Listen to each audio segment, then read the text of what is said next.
Buat teman-temanku yang baru gabung, bisa cek di playlist untuk urutan videonya, dan bisa juga cek di playlist untuk judul barunya. Bab 292. Luli telah hilang. Family Patriarch of the Family takut keluar dari akalnya setelah menerima berita. Dia segera mengeluarkan perintah dan memindahkan banyak prajurit ke kota-kota terdekat untuk mencari Luli. Pada saat yang sama, ia meminta ratusan keluarga terdekat untuk bergabung dalam upaya pencarian. Setidaknya 1 juta prajurit dikerahkan di daerah yang luas. Kapal-kapal lapis baja mengambil penerbangan dari banyak kota, mencari peti mati Raja Naga dan Luli di semua tempat. Yu Huasen, Ming Yu dan Duran keluar dari pikiran mereka. Mereka juga mulai mencari peti mati Raja Naga dan terbang dengan kecepatan tertinggi. Suatu hal yang menakutkan terjadi, keluarga Du telah mengirim jutaan prajurit, ribuan kapal besi untuk mencari di daerah sejauh yang mereka bisa. Mereka telah mencari selama 6 jam dan belum ada yang tercapai. Luli dan peti mati Raja Naga telah menghilang. Bagaimana bisa peti mati besar dan orang yang hidup dan bernafas hilang begitu saja? Ini tidak masuk akal dan tidak dapat diterima untuk Ming Yu dan Yu Huasen. Luli baru saja meninggalkan gurun utara dan berteleportasi ke Central Plains. Saat dia menginjakkan kaki di Central Plains, dia hilang. Yu Huasen khawatir jika Luli meninggal, cacing jiwa di dalam otaknya akan bertindak. Ming Yu, di sisi lain, merasa bersalah dan bertanggung jawab. Bagaimana dia akan memberitahu Lu Ren Huang di masa depan?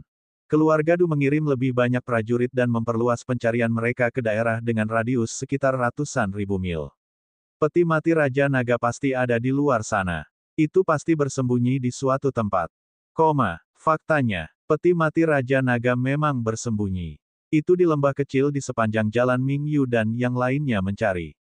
Sebenarnya, Ming Yu dan yang lainnya telah ada di sini dan banyak lagi yang melewati tempat ini. Namun tidak satu pun dari mereka pergi ke lembah untuk melihatnya.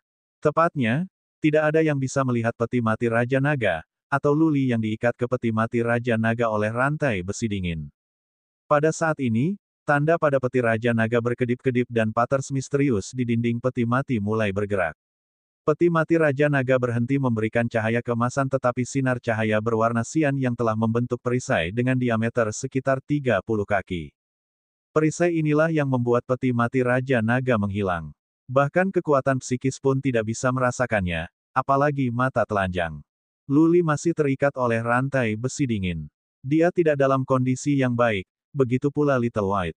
Setelah Luli terjerat oleh rantai besi dingin, Little White bergegas keluar untuk melindungi pemiliknya. Itu mencoba menggigit rantai untuk Luli, tetapi beberapa tanaman merambat hitam tipis tumbuh dari penutup peti mati terjerat Little White. Itu adalah jenis tanaman merambat yang sama yang tumbuh di puncak Gunung Raja Naga kecuali jenis ini memiliki cahaya hijau di sekitar mereka. Mencicit. Itu adalah lampu hijau yang membuat Little White menjerit. Itu mencoba menggigit tetapi tidak ada tanaman merambat yang mau lepas. Little White menjerit dan menjerit kesedihan dan memandang Luli dengan cemas. Jeritannya tidak bisa melewati perisai Cian. Tidak peduli seberapa keras ia menjerit, itu tidak akan membantu. Luli berada dalam kondisi yang lebih buruk daripada Little White. Beberapa lampu hijau terus datang dari dalam rantai besi dingin hitam ke tubuhnya. Itu adalah hal yang sama yang terjadi pada Yu Lingsu. Kecuali Yu Lingsu dikendalikan oleh iblis oleh senjata surgawi yang dipegangnya. Kali ini, iblis itu jelas menggunakan beberapa kekuatan khusus untuk mengambil alih tubuh Luli melalui rantai besi dingin. Tepatnya, untuk menyusup ke tubuh dan jiwa Luli. Tidak, Luli tidak bisa bergerak sedikit pun, tetapi otot-ototnya membengkak. Dia mencoba menggeliat dan matanya merah untuk sesaat dan kemudian hitam untuk berikutnya. Ekspresinya ganas. Pada saat ini, dia seperti binatang buas yang terperangkap, melolong marah. Luli merasa sakit, jauh lebih sakit daripada yang pernah dia alami. Bukan hanya tubuhnya, tetapi jiwanya juga. Energi hijau telah menyerang tubuhnya. Dia merasa kehilangan kendali di banyak tempat. Energi hijau mengambil alih tubuhnya sedikit demi sedikit. Tepatnya, itu mengubah tubuhnya, menjelekkan tubuhnya. Jiwa adalah esensi, bukan tubuh. Untaian energi hijau melonjak ke kolam jiwa Luli seperti ribuan jarum hijau. Luli merasa jiwa kolamnya disodok oleh puluhan ribu jarum. Itu semacam rasa sakit yang tidak bisa diungkapkan. Dia sangat tertekan. Luli bisa merasakan soul pond-nya diambil alih sedikit demi sedikit saat energi hijau masuk ke sana. Dari luar ke dalam, kolam jiwanya dihuni oleh energi. The Soul Pond sudah mulai memancarkan lampu hijau. Luli merasa kehilangan pemahaman tentang dunia seolah-olah dia dibius. Dia berjuang untuk membuka matanya atau melakukan sesuatu tetapi tidak berhasil. Rasa takut datang dari kedalaman jiwanya. Luli tahu betul bahwa iblis itu mengambil tubuh dan jiwanya, yang disebut kepemilikan. Dia mungkin berubah menjadi budak iblis seperti Yulingsu. Dia mungkin kehilangan egonya, jiwanya, dan dia akan menjadi orang mati yang berjalan. Betapa mengerikannya ketika jiwanya tidak bereaksi terhadap apapun dan tubuhnya dikendalikan oleh setan. Orang tuanya telah memberinya tubuhnya dan sekarang akan dikendalikan oleh setan. Dia, Luli, akan menjadi iblis. Iblis yang akan memburu manusia di seluruh dunia dan memakan daging manusia. Dia akan diburu oleh banyak pejuang manusia dan di akhirnya akan dipotong-potong oleh para pejuang. Luli melolong kesakitan lagi ketika dia memikirkan apa yang akan terjadi jika Luling tahu dia telah menjadi iblis atau orang tuanya diselamatkan, hanya untuk mengetahui bahwa dia dipotong-potong. Luli berjuang dan ekspresinya tumbuh lebih mengerikan. Raungan, raungan, raungan. Luli berguling dari peti mati. Karena dia masih terikat pada rantai besi dingin, dia hanya bisa berguling-guling di tanah di dekatnya. Pakaiannya compang camping dan rambutnya berantakan. Dia memutar tubuhnya dan mengangkat kepalanya dan melolong. Terhadap semua upayanya, dia masih seperti belalang yang diikat dengan tali, tidak mampu melarikan diri. Waktu terus menyala. Lebih banyak energi hijau masuk ke tubuh dan jiwa Luli. Luli menjadi lebih lemah dalam perjuangannya. Raungannya menjadi lebih ringan, tetapi lampu hijau dan merah di matanya semakin cerah. Saat itu tengah malam, sudah 12 jam sejak kepergiannya. Kesadaran sadar yang tersisa dalam dirinya berada pada kondisi terburuknya. Luli adalah pria yang kuat pikirannya. Jika dia hanya biasa-biasa saja, dia tidak akan memiliki kesadaran sadar yang tersisa sekarang. Tentu saja, jika terus seperti ini, dalam waktu kurang dari beberapa dari kita, pikiran Luli akan hilang dan tubuhnya akan berada di bawah kendali penuh oleh iblis. Tepat pada saat ini, tiba-tiba, ada beberapa prajurit yang lewat. Lembah itu kecil dan orang-orang bisa melihatnya dalam satu tatapan. Biasanya, para pejuang hanya akan melemparkan pandangan acak ke lembah dan kemudian melanjutkan perjalanan mereka. Mungkin itu karena sudah larut malam sehingga para prajurit kelelahan. Mereka berjalan ke lembah, tampaknya ingin beristirahat di sini. Bang! Salah satu prajurit merasa seperti dia berjalan ke dinding yang tak terlihat. Dia telah memukul perisai di luar peti mati Raja Naga. Apa itu? Prajurit itu khawatir. Karena insting, dia menembak Suan energi. Perisai bersinar dan mengungkapkan peti mati Raja Naga dan Luli. Peti mati. Peti mati. Ada seorang pemuda di sini. Aku menemukan mereka. Prajurit ini adalah pengintai keluarga Du. Mereka berteriak kegirangan. Salah satu dari mereka bereaksi dengan cepat. Dia memanjat keluar dari lembah dan melempar detonator sinyal. Bang! Detonator sinyal meledak di udara, seolah-olah sebuah kembang api mekar penuh. Detonator sinyal menyalakan area dengan radius beberapa mil. Ratusan prajurit di dekatnya terkejut. Roar! Turun di lembah, Luli tiba-tiba mengeluarkan lolongan seperti binatang buas. Lalu dia merangkak. Anehnya, rantai besi dingin melepaskan Luli. Alih-alih melarikan diri, Luli mengambil rantai di tangannya dan bergegas maju, menarik peti mati bersamanya. Malam itu gelap seperti tinta. Seorang pemuda bermata merah berlari dengan liar di tanah terbuka dengan peti mati emas. Adegan itu benar-benar mengganggu. Para pengintai keluarga Du terlalu takut untuk mulai mengejar. Bab 293. Peti mati dan pemuda itu ditemukan. Informasi segera menyebar. Banyak diaken, patriark, dan pejuang yang kuat ada di sini, dan bahkan kepala patriark Du Mission datang sekaligus. Yu Huasen, Ming Yu, dan Duran bergegas menghampiri dan datang sendiri. Detonator sinyal menarik perhatian banyak orang.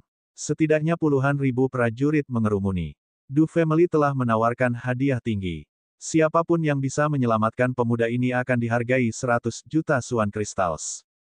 Keluarga Du tidak mengungkapkan identitas Luli. Du Family baru saja menyebutkan bahwa dia adalah tamu permintaan Luli untuk menjaga identitasnya sebagai rahasia.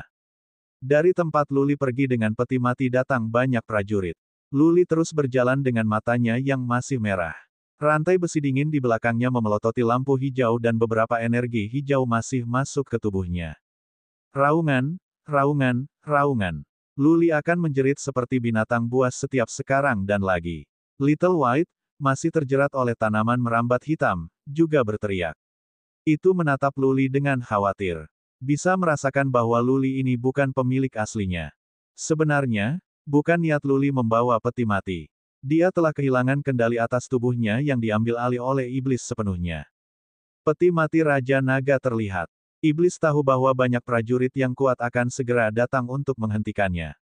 Karena itu, iblis harus lari. Adapun, mengapa iblis itu tidak menerbangkan peti mati tetapi Lulu yang membawa peti mati, tidak diketahui. Yang telah dibilang, beberapa pengurangan bisa dibuat dari kecepatan Luli. Dia tidak berlari dengan kecepatannya sendiri, tetapi puluhan bahkan ratusan kali lebih cepat. Kecepatannya memang di luar imajinasi. Dia sekarang sama cepatnya dengan prajurit pada tahap selanjutnya dari alam abadi di roda takdirnya. Biasanya, ini tidak mungkin. Seorang prajurit tidak bisa mencapai kecepatan seperti itu hanya berdasarkan pada tubuh fisik dan energi Suan.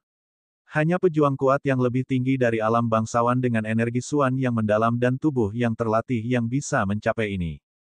Luli hanya di realm Soul Pond. Meskipun tubuhnya bisa lebih kuat ketika dia merilis Burning Blood skill, tetapi energi Suannya hampir tidak cukup mendalam. Paling tidak, bahkan jika dia memiliki cukup Suan energi dan menggunakan keterampilan Suan khusus atau bahkan, makna mendalam, dia tidak bisa melakukan ini. Alasannya adalah cahaya hijau dalam dirinya dan langkah-langkah aneh. Tubuhnya penuh dengan energi hijau. Di setiap bagian otot dan tulangnya, dan di setiap tetes darahnya, energi hijau ini ada. Juga, langkahnya juga misterius. Dengan satu langkah, dia bisa menutupi ratusan kaki. Ketika dia melangkah maju, sepertinya ada beberapa riak di ruang di depannya dan dia bisa melewati ruang itu secara langsung. Mungkin keterampilan rahasia makna mendalam. Tapi satu hal yang pasti, ini bukan kemampuan Luli. Dia telah kehilangan kendali atas tubuhnya sendiri, dan ini jelas perbuatan iblis. Dalam satu detik, Luli berada ratusan meter jauhnya, di menit lain, ia telah melewati para prajurit yang datang kepadanya. Selain itu, rambut Luel berantakan dan pakaiannya lusuh. Cahaya hijau menyelimutinya, tetapi matanya merah. Dia dikelilingi oleh niat membunuh. Di punggungnya ada peti mati emas yang mengambang di udara. Itu adalah gambar yang menakutkan. Rasanya seperti hantu dari neraka keluar dengan peti mati untuk membalas dendam. Bang! Para prajurit begitu takut sehingga mereka lambat bereaksi. Luli tiba-tiba mengayunkan rantai besi yang dingin dan menghancurkan peti mati emas di depannya yang mengirim beberapa prajurit untuk terbang. Kemudian Luli melangkah maju. Untuk detik berikutnya, ia menghilang di tempat dan muncul kembali di tempat yang beratus-ratus meter di depan. Aneh, jahat, menyeramkan. Banyak prajurit tingkat rendah gemetar ketakutan dan mereka sangat heran. Mereka saling memandang, tidak ada yang berani mengejar peti mati. Apalagi, bisakah mereka mengejar kecepatan mereka? Bang, bang, bang. Sepanjang jalan, selalu ada prajurit yang mencoba menghentikan peti mati. Setiap kali Luli mengayunkan peti mati, banyak prajurit akan dihancurkan. Peti mati itu tampaknya memiliki kekuatan sihir. Setiap prajurit yang dipukul merasa seperti mereka ditabrak batu raksasa. Mereka akan dikirim terbang, menumpahkan darah. Tidak ada yang bisa mengalahkan peti mati. Setan itu tidak melakukan pembunuhan besar-besaran. Setiap kali iblis mengendalikan Luli untuk menghancurkan para prajurit, itu akan lari. Di setiap tempat Luli berada, ada prajurit yang terluka. Roar, hol, hol. Luli sendiri akan mengangkat kepalanya dan berteriak seperti binatang buas dari waktu ke waktu. Teriakannya tampak lebih keras dan asing pada latar malam gelap. Akhirnya, beberapa pejuang yang kuat datang. 4 pejuang dari alam kekal diteleportasi dari kota-kota terdekat. Mereka terbang di atas roda nasib mereka ke arah Luli dan mereka kebetulan melihatnya menghancurkan beberapa pengintai keluarga Du. Keempat prajurit menjadi marah. Beraninya Luli menyerang prajurit Du Family. Keempat tidak tahu identitas Luli kecuali bahwa dia adalah tamu yang dihargai untuk patriark keluarga Du Family. Tuan rumah tentu saja tidak akan senang dengan tamu yang menyakiti prajurit mereka sendiri. Tidak, mata pria itu merah dan dia tidak sadar. Saya pikir dia telah kehilangan akal. Salah satu dari mereka menyadari apa yang sedang terjadi. Dia memikirkannya dan berkata, mari kita serang peti mati dan menjebak pemuda itu. Jangan menyakitinya. Wosh! Tepat saat dia menyelesaikan kalimatnya, tiba-tiba, bayangan Luli muncul. Lebih dari selusin Luli muncul bersama dengan lebih dari selusin peti mati. Lalu, Luli melangkah maju dan bayangan Luli mulai berlari ke semua arah dengan bayangan peti mati yang sama. Lebih penting, semua bayangan Luli identik dan semua peti mati tampaknya asli. 4 prajurit dari alam abadi mencoba untuk menyelidiki dengan kekuatan psikis mereka tetapi mereka tidak bisa mengatakan yang sebenarnya dari bayang-bayang. Terampil, 4 prajurit dari alam abadi dan yang lainnya terpana. Ini telah melewati ruang lingkup keterampilan rahasia belaka. Ini pasti semacam makna mendalam, yang kuat tidak kurang. Namun, Luli hanya di Soul Pond Realm dan dia masih di masa mudanya. Bagaimana dia bisa mengerti makna yang mendalam? Orang aneh paling berbakat dalam sejarah Central Plains adalah seorang pejuang yang merasakan makna yang mendalam pada usia 21 tahun. Tetapi pada saat itu, dia telah mencapai alam abadi. Prajurit manapun yang bisa memahami makna mendalam harus setidaknya dari alam abadi. Tidak ada seorang pun di bawah alam abadi yang bisa mencapai ini dalam semua sejarah. Soul Pond Realm adalah tentang pengembangan jiwa dan Reality Fate Wheel adalah tentang mengubah nasib.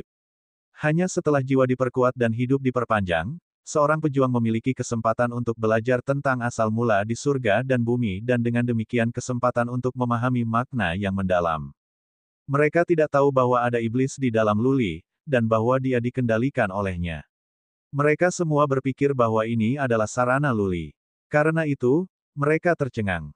Lebih dari selusin bayangan diproduksi dengan cara yang mirip dengan keterampilan penampilan Luli. Perbedaannya adalah bahwa bayangan ini bisa menghindari dilihat bahkan oleh kekuatan psikis prajurit Eternal Realm. Iblis pasti telah meningkatkan keterampilan penampakan dan membuatnya lebih kuat. Iblis yang mampu menggali dan mencuri keterampilan penampakan dari jiwa Luli adalah indikasi tidak langsung, jiwa Luli telah jatuh dan mungkin dimiliki oleh iblis sepenuhnya. Bab 294. Suara mendesing. 3 pria terbang dari pegunungan ke barat kota bernama Garden City. Pria di depan memiliki rambut seputih salju dengan pedang di punggungnya dan topeng hantu menutupi wajahnya. Pria di belakangnya bertubuh kuat seperti binatang berbentuk manusia. Siapa lagi mereka selain Ming Yu dan Yu Huasen? Duran mengikutinya. Mereka bertiga telah mencari di belantara tanpa istirahat sedikitpun, dan mereka segera berteleportasi ke Garden City setelah menerima berita. Mereka terbang ke tempat asal berita itu sekaligus. Mereka bertiga terbang di Bed of Life mereka. Segera, mereka melihat beberapa prajurit duduk di tanah dengan kaki bersilang, merawat luka-luka mereka. Mereka semua terluka oleh Luli. Kemana dia pergi? Duran bertanya dari kejauhan. Para pejuang di tanah menunjuk ke barat daya dan berkata, lewat situ. Ketiga melanjutkan tanpa jeda. Mereka melihat banyak prajurit yang terluka di sepanjang jalan. Setelah mengetahui bahwa mereka dihancurkan oleh peti mati yang diayunkan oleh Luli, ketiganya menjadi khawatir. Luli selalu tahu batas tindakannya.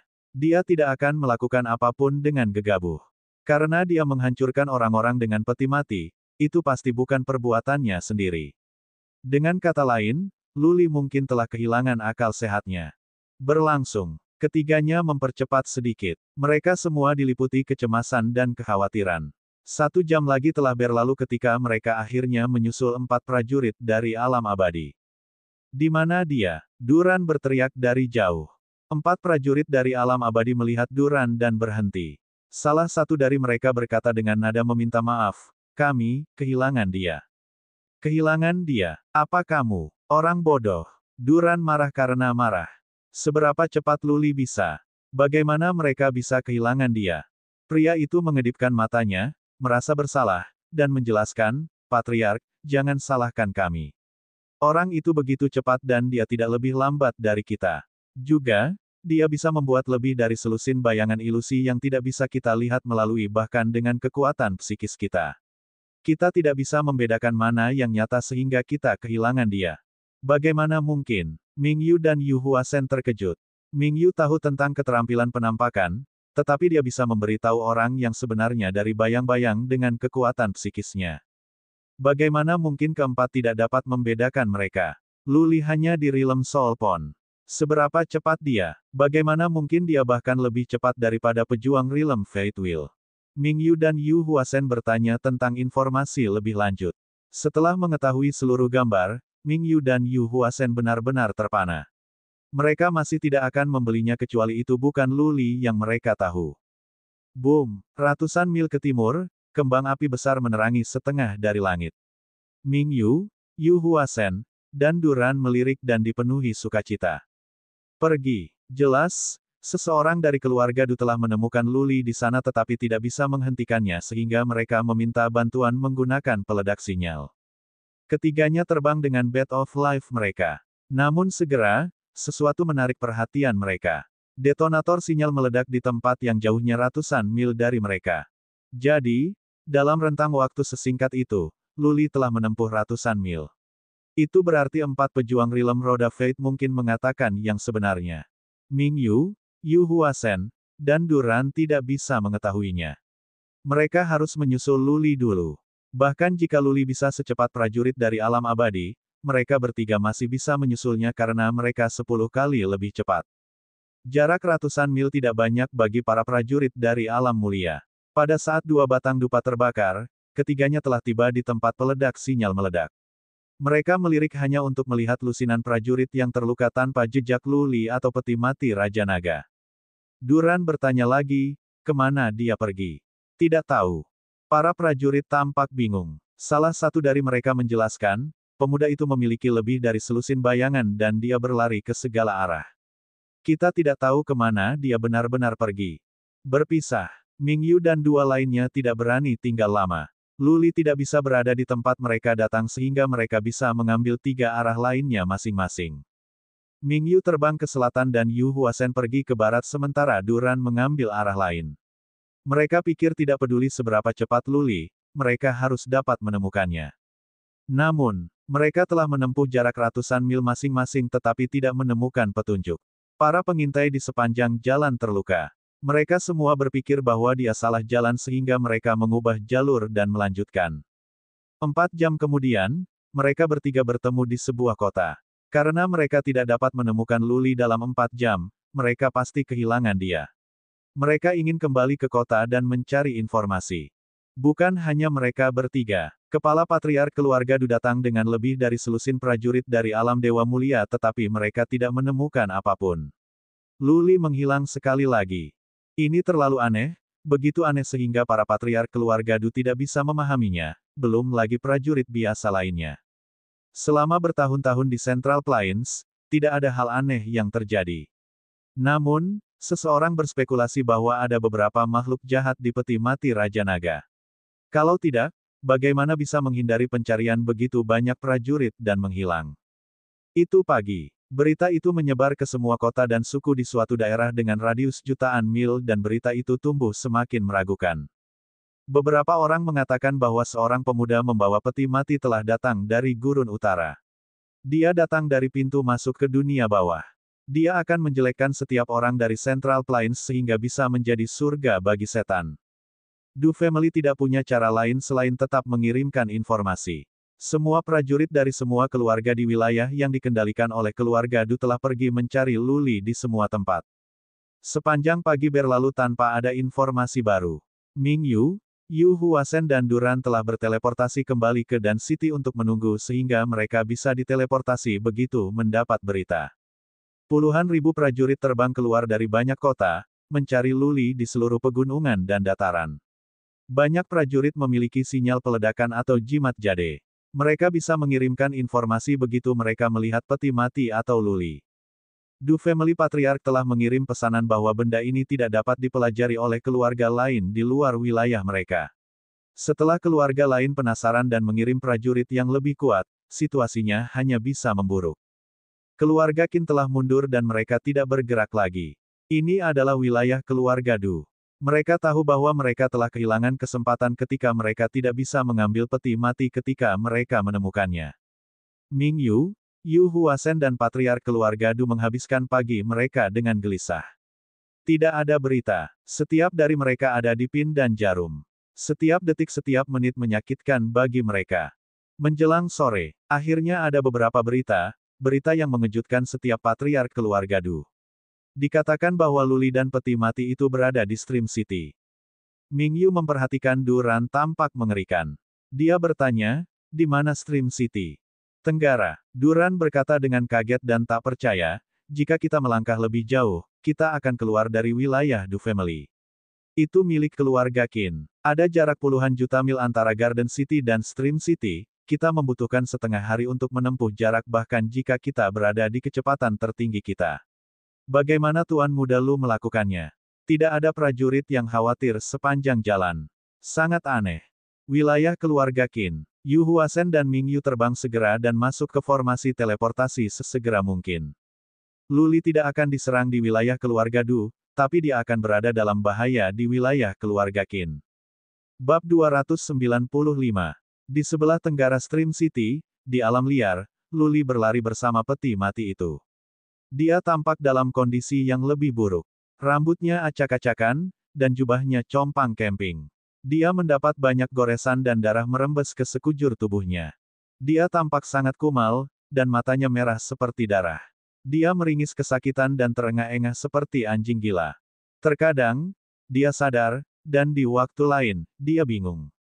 Jika bukan karena fakta bahwa dia memiliki kekuatan kemauan yang kuat, dia akan benar-benar kehilangan akal sekarang. Dia memiliki perasaan ini yang tidak akan membiarkan dia mengakui kekalahan atau menyerah pada nasib, bahwa tubuhnya tidak dapat diambil oleh iblis, dan bahwa dia tidak bisa menjadi orang mati yang berjalan atau menjadi setan. Selama beberapa hari itu, dia bertarung dengan jiwa iblis.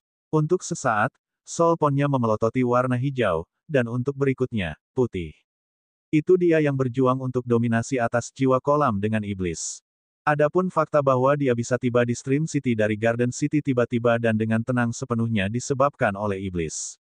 Itu tidak ada hubungannya dengan Luli. Setan telah mengaktifkan formasi invisibilitas inhibition di peti mati Raja Naga dan terbang ke sana. Itu menghindari kota-kota di sepanjang jalan. Para pengintai reguler yang gagal melihatnya tidak sepenuhnya mengejutkan. Setan itu cerdas. Ia tahu bahwa ada terlalu banyak prajurit kuat di kota Garden. Jika ingin tinggal di sana lebih lama, itu tidak bisa melarikan diri. Karena itu, ia menghabiskan banyak energinya untuk mengendalikan peti mati Raja Naga untuk melarikan diri. Mungkin justru karena iblis itu fokus berlari, Luli bisa tetap sadar saat ini. Jika iblis itu menyerang jiwa Luli selama setengah hari ini, dia akan kehilangan akal sehatnya. Menurut spekulasi Luli, iblis yang menerbangkan peti mati Raja Naga akan menghabiskan banyak energi. Kalau tidak, iblis akan melakukan ini sebelumnya. Saat ini, iblis itu menggunakan tubuhnya sebagai cara untuk beristirahat dan memulihkan energi. Saat memikirkan ini, Luli menjadi sedikit lega. Dia bisa memiliki kesempatan untuk membebaskan iblis jika itu menghabiskan begitu banyak energi. Dia masih memiliki kesempatan untuk menyelamatkan dirinya sendiri dan kesempatan untuk hidup. Tubuhnya terbang di bawah kendali iblis. Setan itu memiliki beberapa trik yang sangat terampil. Setiap detik, bisa menempuh jarak lebih dari 500 yard. Itu telah tinggal di pegunungan dan belantara untuk menghindari pengejar. Luli bisa merasakan apa yang sedang terjadi tetapi tidak bisa mengendalikan tubuhnya sendiri.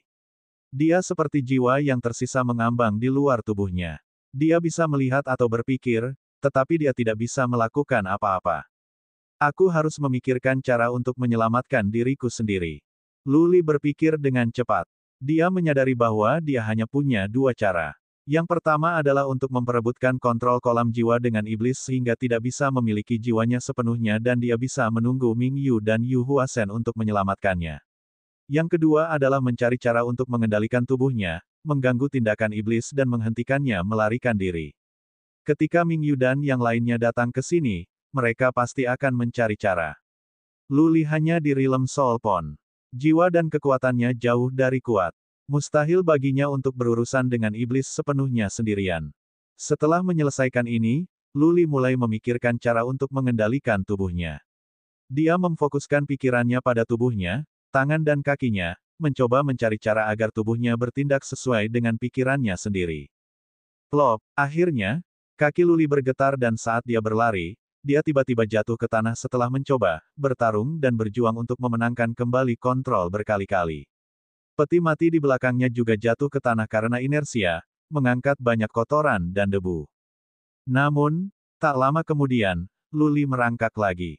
Dia mulai berlari dengan gila lagi. Sekali lagi, dia kehilangan kendali atas tubuhnya lagi. Luli sangat terhibur setelah berhasil satu kali. Selama dia bisa melakukannya berulang kali, kecepatannya akan terganggu. Segera, Ming Yu, Yu Huasen dan Duran akan menyusulnya. Plop, beberapa mil ke depan, Luli sekali lagi jatuh ke tanah. Dia merangkak dan terus berlari. Suara serak tiba-tiba terdengar di benak Luli, "Kido, apakah kamu ingin mati? Aku akan merusak tubuhmu menjadi genangan darah. Apakah kamu percaya padaku?" Luli terkejut pada iblis yang akhirnya angkat bicara. Setan telah mengirim suara langsung ke jiwanya. Alih-alih takut, Luli menjadi lebih bersemangat. Fakta bahwa iblis itu berbicara kepadanya berarti dia takut bahwa Luli akan membuat gangguan dan itu akan tertangkap. Hahaha. Luli tertawa pada dirinya sendiri dan bergumam dalam hati, "Setan, ayolah, lakukan. Aku lebih baik menghancurkan tubuhku daripada memilikinya." Karena iblis telah mengendalikan beberapa bagian dari jiwa kolam, itu pasti tahu apa yang dia pikirkan. Seperti yang diharapkan Luli, segera sebuah suara tua muncul, "Idiot, kamu Pang. Aku tidak akan memiliki tubuhmu. Aku hanya meminjam tubuhmu sehingga aku bisa melarikan diri. Berperilaku. Setelah aku berada di tempat yang aman dan aku sudah pulih, aku akan membiarkanmu pergi segera dan aku akan memberimu harta di peti mati." Petik 2. Jika Luli berumur 16 tahun, dia mungkin percaya pada apa yang dikatakan iblis itu. Dia telah melalui banyak hal sehingga pikirannya lebih matang daripada teman-temannya. Dia tidak akan membeli kata-kata iblis itu. Setan ini mencoba menduduki tubuh Yu Lingsu di makam Raja Naga. Luli menjawab dengan mencibir, "Apakah kamu pikir aku berumur 3 tahun dan kamu bisa berbohong padaku? Jika kamu hanya ingin melarikan diri, itu mudah. Semua prajurit yang mengejar kita adalah orang-orangku. Selama saat Anda membebaskan saya akan memberitahu mereka untuk tidak mengejar Anda. Bagaimana dengan itu?" Petik 2. Setan itu menjawab, "Mengapa saya harus mempercayai Anda? Bagaimana jika Anda masih memburu saya setelah saya membebaskan Anda?" Luli bertanya balik, "Lalu mengapa aku harus percaya padamu?" Apa yang didengar Luli mengejutkannya. Iblis itu berkata, "Karena ini adalah Raja Naga. Apakah Anda pikir saya akan membohongi seorang anak? Anda telah pergi ke makam Raja Naga sehingga Anda harus tahu sejarah saya dengan baik. Saya adalah orang yang banyak bicara dan maksud saya T. Petik 2. Raja Naga. Luli benar-benar ketakutan. Setan ini dulunya di alam sovereign manusia, seseorang yang menyatukan gurun utara lebih dari 10.000 tahun yang lalu. Dia tidak akan berbohong, bukan? Raja Naga meninggal lebih dari 10.000 tahun yang lalu. Apakah dia tahu semacam keterampilan rahasia yang bisa melindungi jiwanya? Iblis tahu bagaimana mengendalikan peti mati Raja Naga, dan makam Raja Naga tertutup sepenuhnya. Prajurit biasa tidak bisa masuk. Jika demikian, iblis ini mungkin benar-benar jiwa yang tersisa dari Raja Naga. Tidak. Setelah beberapa saat, Luli sadar. Jika iblis itu benar-benar jiwa sisa Raja Naga, lalu mengapa ada senjata suci di peti mati? Juga, Raja Naga adalah raja, mengapa iblis mengatakan, "Ini, bukan, aku"?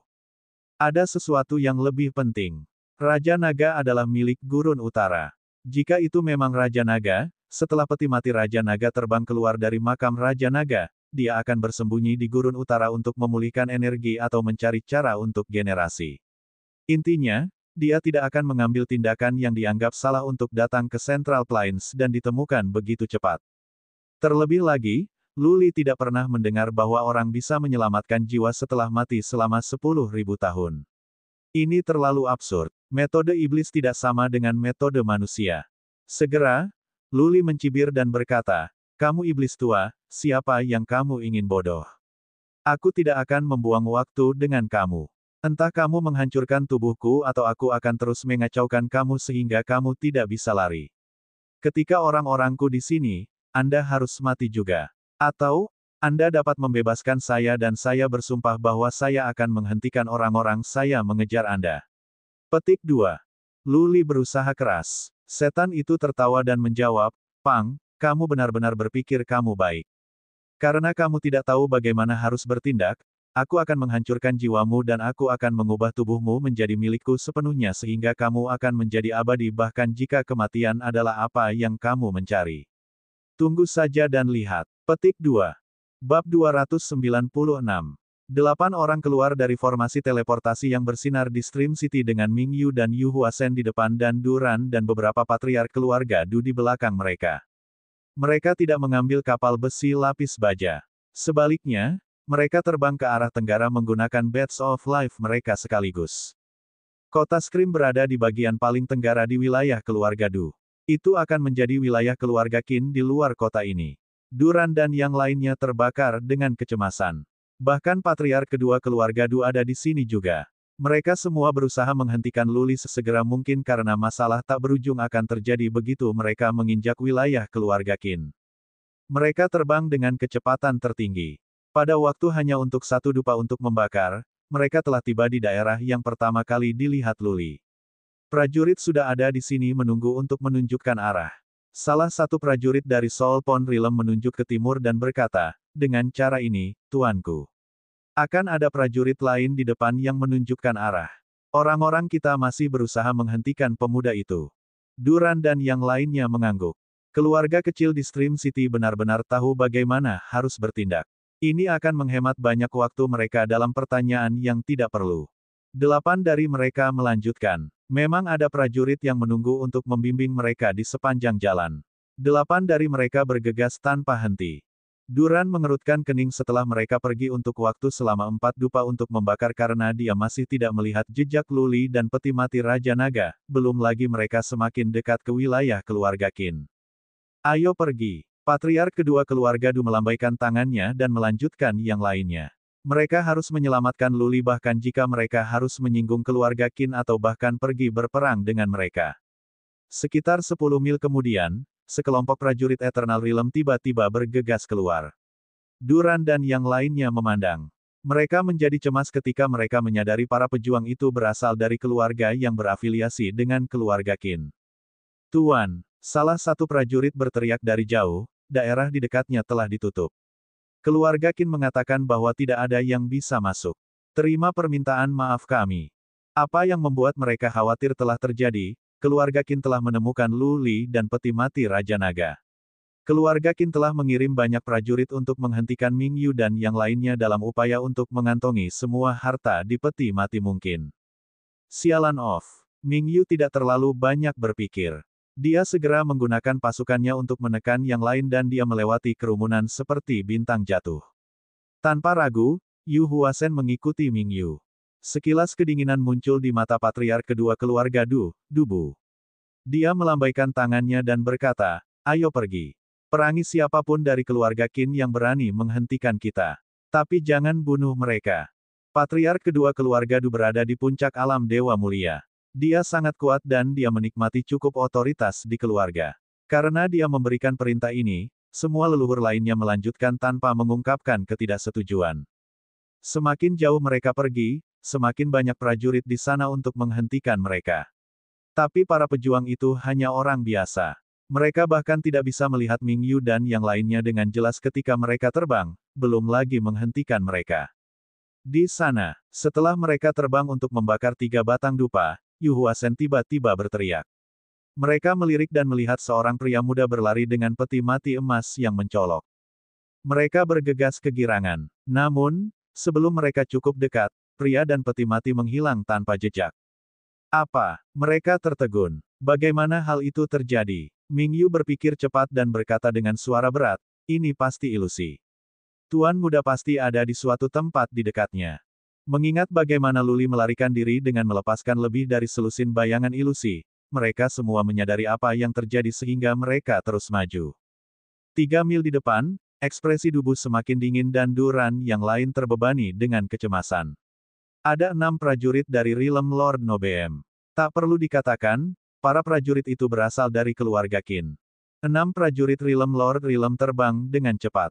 Di depan mereka ada seorang pria muda yang membawa peti mati emas. Desir, desir. 3 prajurit Realm Lord Nobeem dari keluarga Qin menembakkan 3 helai energi Suan langsung ke peti mati. Ming Yu menjadi marah dan berteriak, hentikan. Wosh! Luli, Yang berlari dengan peti mati, tiba-tiba membuat bayangannya seolah-olah dia bisa melihat apa yang terjadi dengan bagian belakang kepalanya. 1, 2, 5, 10, 30. Pada akhirnya, ada 60 bayangan cloning, 60 Luli menarik 60 peti mati, bergegas ke semua arah dan menuju langit dan turun ke tanah. Setiap bayangan tampak asli, dan setiap peti mati melotot dan bahkan ada 60 si kecil putih diikat ke peti mati. Terampil, Dubu, patriark kedua keluarga Du, berseru. Dia memindai tetapi dia tidak bisa melihat yang mana yang asli. Kenapa keterampilan penampakan Tuan Muda begitu kuat? Aneh. Ming Yu heran. Di masa lalu, Luli hanya bisa memiliki lebih dari 10 bayangan dan sekarang ada 60 dari mereka. Ming Yu bisa melihat melalui bayangan cloning dan menemukan yang asli sebelumnya, tetapi dia tidak bisa melakukan ini sekarang. Apa yang lebih aneh adalah bahwa tidak hanya ada bayangan orang itu, tetapi juga peti mati dan bayangan itu bisa lari ke segala arah. Boom, boom, boom. Pejuang yang kuat dari keluarga Qin masih menggunakan kekerasan karena beberapa bayangan pergi ke arah mereka. Bagaimana jika salah satu bayangan itu yang asli? Serangan mereka mencapai bayangan yang hancur dan menghilang satu demi satu. Bayangan klon lainnya hanya ada di sana selama 3 detik sebelum menghilang. Dalam 3 detik itu, Luli pasti berada lebih dari 10 mil jauhnya dengan kecepatannya saat ini. Orang-orang mengejarnya berhenti selama 3 detik. Pada saat semua bayangan menghilang, Luli sudah pergi. Seorang murid keluarga Lu benar-benar sesuatu. Dia masih muda dan berada di alam rendah, tetapi dia sudah bisa merasakan makna mendalam. Dubu berseru lagi. Dia melambaikan tangannya dan berkata, "Pergi." Mereka siap untuk melanjutkan pengejaran mereka ketika seorang pejuang yang kuat dari keluarga Qin dengan dingin berteriak, "Dubu, kamu berada di wilayah keluarga Qin. Kamu telah masuk begitu tergesa-gesa untuk mengambil harta. Apakah kamu ingin dua keluarga kita berperang?" Petik 2. Sialan kamu. Dubu adalah seorang pria dengan kata-kata yang tidak dimurnikan, yang berjalan dengan baik dengan penampilannya yang tidak dimurnikan. Dia berkata dengan marah, "Apa maksudmu mengambil harta itu?" Pria muda yang membawa peti mati itu adalah teman keluarga Du. Apalagi, bukankah kamu mengirim beberapa orang ke wilayah kita kemarin? Aku akan jujur dengan kamu. Jika kamu ingin harta, tidak apa-apa. Tapi jika kamu menyakiti pemuda itu, aku akan bertarung melawanmu sampai nafas terakhirku. Petik 2. Dengan teriakan itu, Dubu mengambil jalan memutar dan terbang tanpa memperhatikan prajurit keluarga Qin. Dia juga meminta yang lain untuk berpisah untuk mencari Luli. Boom! Tidak lama kemudian, ada detonator sinyal yang meledak di timur. Jelas, pengintai keluarga Qin telah menemukan Luli. Pergi. Mereka melanjutkan pengejaran mereka. Prajurit keluarga Qin terbang juga. Namun, pada saat mereka tiba di sana, apa yang mereka lihat masih Lulu yang tak terhitung jumlahnya berjalan liar di pegunungan dengan peti mati. Tidak ada yang tahu yang mana yang asli. Mereka tidak tahu harus pergi atau berhenti. Apa yang harus kita lakukan? Ming Yu dan Yu Huasen saling memandang dan mereka berdua tidak tahu harus berbuat apa. Mereka mengira bahwa setelah mereka menyusul Luli, mereka bisa mencari cara untuk menyelamatkannya. Hanya sekarang, tidak ada prajurit yang bisa menghentikan Luli hanya mengandalkan diri mereka sendiri. Luli mungkin tidak secepat mereka, tetapi, penampakan, itu terlalu kuat. Luli bisa melarikan diri setiap saat dengan mudah. Untuk menghentikannya, hampir tidak mungkin. Kecuali mereka bisa memobilisasi puluhan prajurit Rilem Dewa Mulia untuk melingkari Luli. Bab 297. Luli terus berlari dengan peti mati. Tentu saja, bukan dirinya yang mengendalikan tubuhnya. Dia tidak memiliki kemampuan dan sarana untuk menghindari mengejar begitu banyak prajurit dari alam mulia. Dia sadar sekarang. Setan telah berkonsentrasi pada mengendalikan tubuh Luli untuk menjauh dari pengejaran sehingga tidak punya waktu untuk menyerang jiwanya. Luli melihat Ming Yu, Yu Huasen dan Duran, tetapi tidak ada yang bisa dia lakukan. Dia bahkan tidak bisa mengendalikan tubuhnya sendiri sekarang. Dia tidak bisa membuat masalah bagi iblis pada saat-saat kritis, dan Soul Pond-nya diselimuti oleh banyak energi hijau. Luli berpikir fakta bahwa dia tidak bisa mengendalikan tubuhnya disebabkan jiwa-jiwanya dikelilingi oleh energi hijau. Jiwa dan tubuhnya telah terputus oleh energi. Tanpa koneksi, dia tidak bisa mengendalikan bagian tubuhnya sendiri. Luli kagum dengan cara iblis, terutama keterampilan yang bisa membuatnya mencakup lebih dari 500 yard dalam satu langkah. Dia bisa dengan jelas merasakan bahwa, setelah dia melangkah maju, ruang itu bergetar. Kemudian dia bisa pergi melalui ruang langsung dan muncul di tempat yang berjarak 500 yard. Ada lebih banyak penampakan. Luli belajar skill Suan kelas surga yang telah ditingkatkan secara nyata dan terus ditingkatkan. Sebelumnya, bahkan di bawah kendali iblis, hanya ada lebih dari 10 bayangan cloning. Sekarang, ada lebih dari 60. Ini hanya bisa berarti satu hal, iblis telah mencuri keterampilan Suan ini dari jiwanya, memperbaikinya atau mengintegrasikannya dengan keterampilan rahasia lain atau makna mendalam untuk mencapai tingkat saat ini. Para prajurit dari Realm Lord Realm dibuat terdiam oleh apa yang terjadi. Bahkan prajurit Noble Lord Realm tidak bisa melihat orang yang nyata dengan kekuatan psikis mereka. Luli kagum pada kemampuan iblis. Sebenarnya, iblis yang bisa tinggal di peti mati Raja Naga selama bertahun-tahun dan yang masih memiliki jejak jiwanya yang tersisa pasti makhluk gaib. Ming Yu, Yu Huasen, Dubu dan Duran berpikir bahwa mereka harus berpisah saat keterampilan penampilan kedua digunakan dan mencoba untuk mengunci posisi orang yang sebenarnya. Dubu memang berhasil pada satu kesempatan. Tetapi begitu dia bergerak mendekat, iblis itu melepaskan keterampilan penampakan lagi, dan dia sekali lagi tidak dapat mengejar.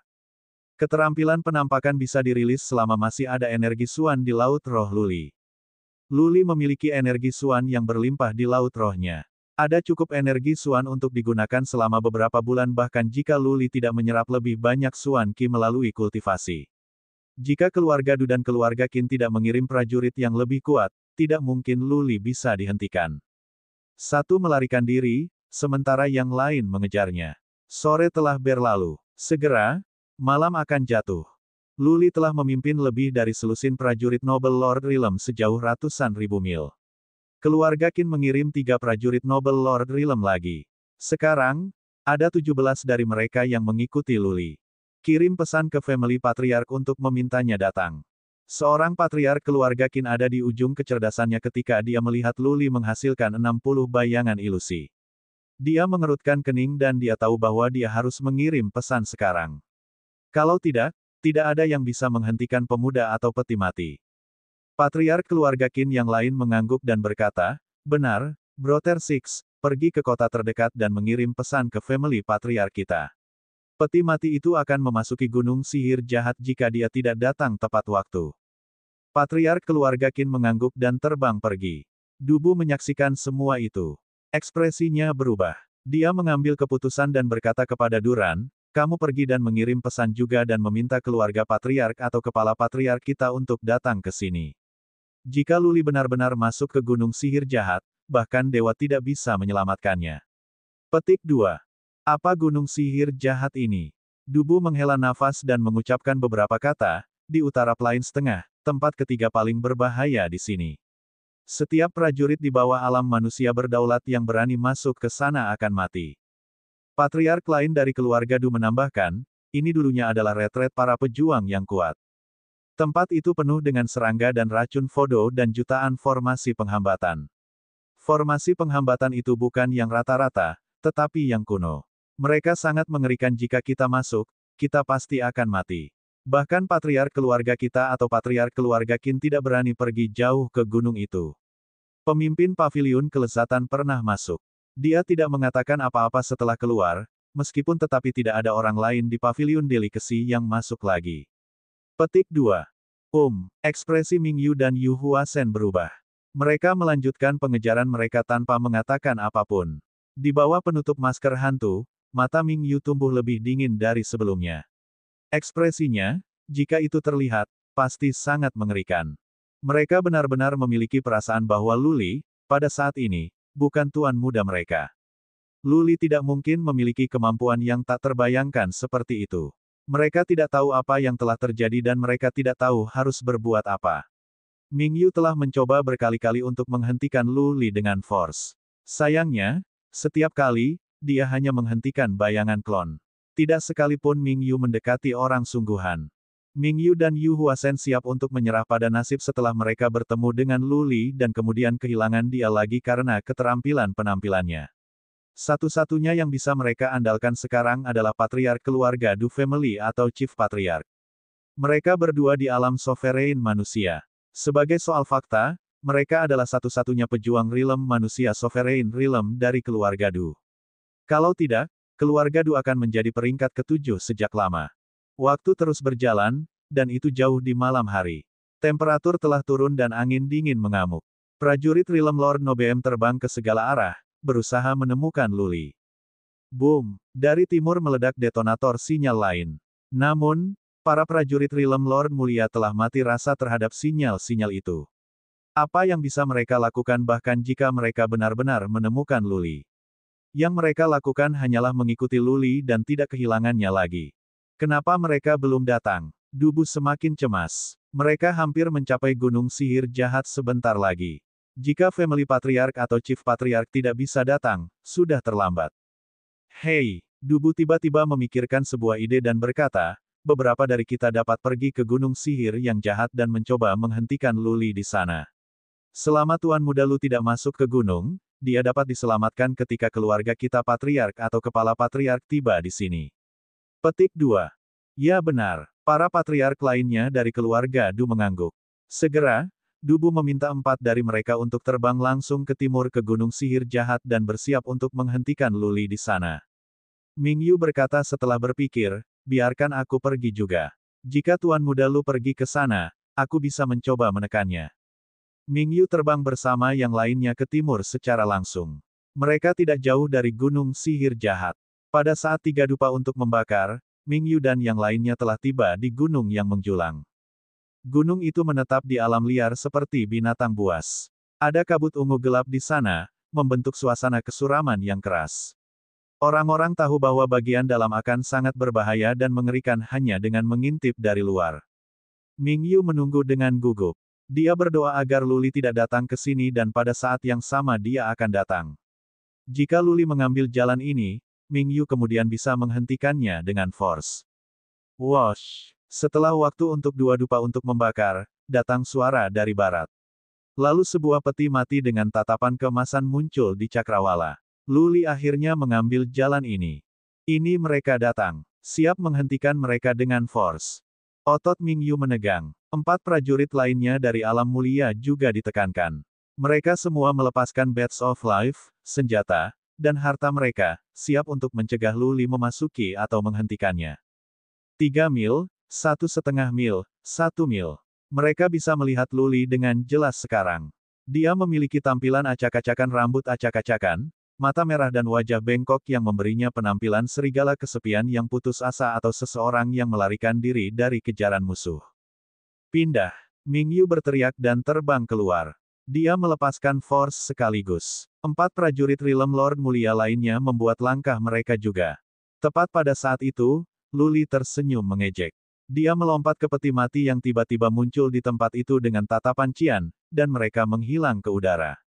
Boom, boom, boom. Semua serangan yang dirilis berakhir di tanah. Luli dan peti mati hilang. Tak satu pun dari mereka menderita kerusakan. Semua prajurit menjaga mata mereka terbuka lebar dan melihat sekeliling. Sementara mereka menggunakan kekuatan psikis mereka untuk memeriksa sekitarnya, sinar cahaya tiba-tiba bersinar di gunung sihir jahat. Kemudian peti mati emas muncul. Namun, peti mati itu segera masuk ke kabut ungu gelap gunung dan kemudian menghilang tanpa jejak lagi. Tuan Muda, Ming Yu berteriak dengan sedih. Suaranya dipenuhi rasa bersalah dan sakit. Teriakannya bergema di malam yang sunyi, tidak pernah berakhir. Bab 298. Saat Luli memasuki gunung sihir jahat, Ming Yu tampak seperti kehilangan jiwanya. Dia jatuh dari udara ke tanah, keluar dari akal sehatnya. Dia menatap ke gunung dengan kabut ungu gelap yang bergulir dengan penderitaan di matanya. 4 prajurit Realm Lord Noble terbang ke bawah dan berdiri di sampingnya. Salah satu prajurit menepuk pundak Ming Yu dan berkata, "Bro, jangan marah. Mungkin Tuan Muda Anda adalah orang yang diberkati dan dia bisa keluar dengan aman." Sang patriark keluarga Du bahkan tidak bisa mempercayai kata-katanya sendiri dan dia menurunkan suaranya pada paruh kedua kalimat. 3 lainnya menghela nafas. Mereka hanya akan bertemu dengan kematian jika mereka masuk, apalagi Luli. Setelah semua, Luli hanya di Realm Soul Pond. Ming Yu berdiri dalam depresi. Dia tidak mendengar apa yang dikatakan patriark keluarga Du. Setelah beberapa saat, manik kehidupan tiba-tiba keluar dari perutnya dan melotot. Kemudian dia melompat keluar dan bergegas ke gunung sihir jahat. Apakah kamu gila? Kembalilah ke sini. Seorang patriark keluarga Du merasakan Ming Yu sedang melakukan sesuatu. Dia mengulurkan tangan, mencoba meraih Ming Yu dan berteriak. Tapi Ming Yu telah membuat langkah tiba-tiba sehingga sang patriark tidak bisa menghentikannya. Ming Yu sudah bergegas ke kabut gelap gunung sihir jahat dalam kabur. Segera, ia dikonsumsi oleh kabut. Bagaimana? Empat patriark keluarga Du saling menatap dengan kaget. Ming Yu akan mencari kematiannya sendiri untuk menemani Luli. Dia memanggil Luli yang master. Jadi dia harus menjadi pelayan Luli. Lalu seberapa dalam hubungan di antara mereka bagi pelayan untuk mati dengan cara tanpa pamrih seperti itu? Wosh! Sementara keempat patriark itu tetap takjub, terdengar suara dari belakang mereka. Mereka melihat ke belakang dan menjadi malu. Keempat berdiri dengan ketakutan. Ketika yang lain tiba, keempatnya membungkuk dan berkata, "Patriark keluarga, kami minta maaf. Tolong hukum kami." Keluarga patriark keluarga Du telah datang. Dia adalah seorang lelaki tua dengan kulit kecoklatan dan tubuh sekuat harimau. Dubu dan Yu Huasen berdiri di belakangnya.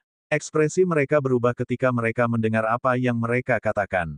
Patriark keluarga Du Family menatap gunung sihir jahat dengan matanya yang dalam dan bertanya dengan suara dingin, "Sudah berapa lama dia di sana?" Salah satu patriark menjawab, "Sudah lama sekarang." Salah satu anak buahnya juga masuk. "Kami mencoba menghentikannya tetapi gagal." Ming Yu ada di sana juga. Yu Huasen terkejut. Dia memikirkannya tetapi tidak memiliki keberanian untuk masuk. Jika Luli telah memerintahkannya, dia tidak bisa menolak. Namun, dia tidak cukup berani untuk mati dengan sukarela. Dia juga tidak akan melakukan ini. Family Patriark melemparkan beberapa pandangan ke gunung sihir jahat, melambaikan tangannya dan berkata, "Kembalilah sekarang." Bahkan aku tidak bisa melakukan apapun ketika mereka ada di dalam sana. Dubu dan yang lainnya mengangguk dalam diam. Dubu tidak akan hidup kembali jika dia ada di sana. Luli di sana seperti anak kecil yang jatuh ke sarang serigala. Peluangnya untuk hidup sangat kecil. Du Family Patriark memimpin dan terbang bersama beberapa prajurit Realm Lord Nobeem bersamanya. Dubu dan Duran tetap tinggal dengan Duran berdiri di sebelah Yu Huasen karena takut dia akan bergegas masuk juga. Duran, kau urus ini." Dubu pergi bersama para prajurit lainnya dan berseru. Duran adalah satu-satunya yang tinggal bersama Yu Huasen. Wosh! Tidak lama kemudian, beberapa prajurit lain dari alam mulia Lord datang. Mereka berasal dari keluarga Qin. Namun, mereka hanya melemparkan pandangan dari kejauhan dan berbalik. Mereka mungkin telah bertemu Du Family Patriark dan yang lainnya dalam perjalanan. Memasuki gunung sihir jahat hanya berarti kematian. Tidak ada orang lain yang bisa menyelamatkan Luli. Harta karun di peti mati akan dimakamkan di gunung sihir jahat selamanya. Keluarga patriark keluarga Qin dan keluarga Du tidak akan mengambil risiko besar untuk beberapa harta. Itu tidak layak lilin. Setelah prajurit keluarga Qin pergi, Duran memandang Yu Huasen dan berkata, "Kakak Yu, jangan terlalu sedih. Aku pikir ini adalah nasib tuan muda Lu. Ah, bagaimana aku akan memberitahu keluarga Lu?" Duran kesakitan. Seorang murid dari keluarga Lu langsung telah meninggal di sini. Memang, itu tidak ada hubungannya dengan keluarga Du. Namun, Duran mungkin harus bunuh diri sebagai cara untuk meminta maaf nanti jika keluarga Lu menuntut keadilan dari keluarga Du. Tidak, Yu Huasen menggelengkan kepalanya dan berkata, "Tuan muda masih hidup. Saya yakin akan hal itu. Karena dia masih hidup setelah sekian lama, saya pikir dia bisa bertahan hidup." Hidup. Duran mengerutkan kening, tidak membeli apa yang dikatakan Yu Huasen. Serangga dan racun Fodo di gunung sihir jahat menakutkan. Kabut ungu gelap itu beracun. Begitu beberapa dari itu sampai ke kulit, bahkan seorang prajurit dari alam mulia Lord akan segera mati. Kenapa Luli baik-baik saja? Iya nih. Yu Huasen mengangguk dengan tekad tapi dia tidak menjelaskan. Dia adalah budak Luli. Dia adalah pria yang menghargai kehormatannya sehingga dia tidak akan mengatakannya secara langsung. Itu karena dia adalah budak Luli sehingga dia yakin Luli masih hidup. Kalau tidak, cacing jiwa akan mati atau menjadi liar sekarang. Luli telah mengubah jimat giok menjadi miliknya sendiri sehingga dia adalah penguasa cacing jiwa. Jika Luli telah membubarkan jimat giok sebelum dia meninggal, cacing jiwa akan mati sekaligus. Tetapi jika Luli telah mati mendadak sebelum dia bisa melakukannya, cacing jiwa akan menjadi liar dan Yu Huasen akan mati. Kolam jiwa di Yu Huasen damai yang menyiratkan bahwa Luli baik-baik saja. Luli telah berada di sana untuk sementara waktu dan dia masih hidup. Kemungkinan dia selamat dari hal ini sangat besar. Duran masih tidak bisa mempercayai Yu Huasen. Duran menatap Yu Huasen dengan heran, tetapi yang terakhir menemukan tempat di dekatnya, duduk dengan menyilangkan kaki dan menunggu dalam diam. Dia menempatkan pengawalnya dan berkonsentrasi pada Soul Pond-nya. Jika Soul Worms berlari liar, kemungkinan besar dia akan mati. Karena itu, dia menunggu di kaki gunung, agar Luli keluar atau agar cacing jiwa menjadi liar, yang mana yang lebih dulu. Duran memikirkannya dan memutuskan untuk menunggu beberapa saat dengan Yu Huasen. Lalu dia bisa memberikan penjelasan kepada Du Zeng dan mungkin membela diri jika di masa depan keluarga Lu datang untuk menghukumnya. Luli memang hidup. Tapi, ini bukan karena kemampuannya atau keberuntungannya. Itu karena ada perisai di luar peti mati Raja Naga. Perisai telah melindungi peti mati dan Luli dari racun dan serangga. Apa yang lebih ajaib adalah bahwa peti mati telah terbang dan bergerak ke semua sisi di sini dengan bebas tanpa memicu formasi penghambatan kuno, yang, menurut Dubu, harus berlimpah di sini. Setelah waktu untuk setengah dupa untuk membakar, peti mati Raja Naga mendarat di luar aula di puncak gunung. Bang! Di luar aula adalah sebuah plaza yang dibangun dari batu giok putih.